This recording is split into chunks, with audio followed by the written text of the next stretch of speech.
everyone. Welcome to yet another session of CSR Dialogues from Teamlease Education Foundation. When we speak about gender inclusion, corporates in India keep limiting gender inclusivity to male and female. However, the term gender inclusivity goes beyond just hiring more women or offering equal pay. It is about embracing the ideas of and perspectives of all employees and recognizing their contribution and efforts, regardless of gender identity. Joining me today is Koyel Ghosh, Managing Trustee in Sappho for Equality, and the topic we're going to discuss today is gender inclusion in the workplace, inclusivity beyond gender. Welcome to this session of CSR Dialogues, Koyel. Thank you so much for accepting our invite. Thank you so much for having me here. I'm very privileged. Thank you. Thank you so much. First question to you is, could you explain, as per your perspective, in your own way, the difference between gender and gender identity? Thank you, Joel, for the question. I think while we talk about gender, what we mean is sex that is assigned to us at birth. If you see forms that are there in government colleges, universities, workspaces, there's a particular category called sex.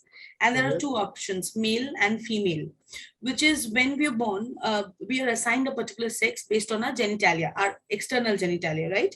So if you have a penis, so you're a man. If you have a vagina, then you're a woman. And that's how the medical fraternity marks and labels people, right? Yes. Gender is a social construct. While I say it's a social construct, what I mean is, when a person is born, you are gendered into a particular life. So if you're born a man or a person assigned gender male at birth, then you are supposed to like guns and crickets and football, and these are the games that are given to a male child. Similarly, for a girl child, it's basically doll houses that are given to them. Pink is the color for girls, blue is the color for boys, and this kind of gendering continues all throughout our lives. So all throughout our lives, and this entire concept of gendering is a societal construct.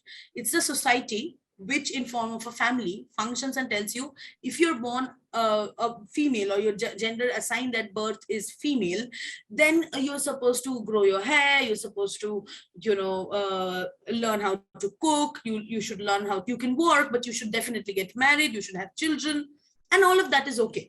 But when a child is growing, they have their own gender expression, right? The gender expression has nothing to do with the sex that is assigned to them at birth.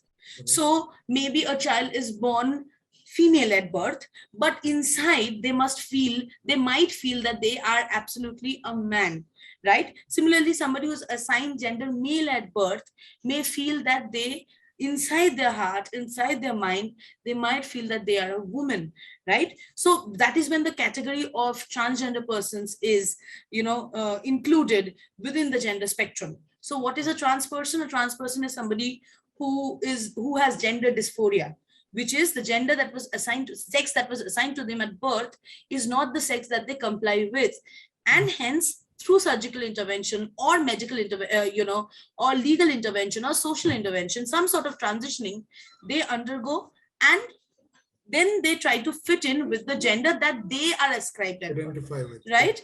So gender expression has nothing to do with sex. Gender identity is something that develops, and it is a very individual thing. Anybody can identify. So I identify as a non-binary person. I don't identify in the ambits or the binary box of man and woman. I don't do tasks which a man should do or a cis woman should do. I believe that my gender is not confirmed by the binary understanding of man and woman. So I identify as a non-binary person. So gender identities can be varied. It is a spectrum, and it cannot be limited to just the binary of man and woman. That's what I mean. And it's a very personal thing, how your gender expression is, how your gender identity develops. A lot of factors, contribute to the creation of gender identity of one person. And it cannot be determined by societal framework or societal decisions. So that.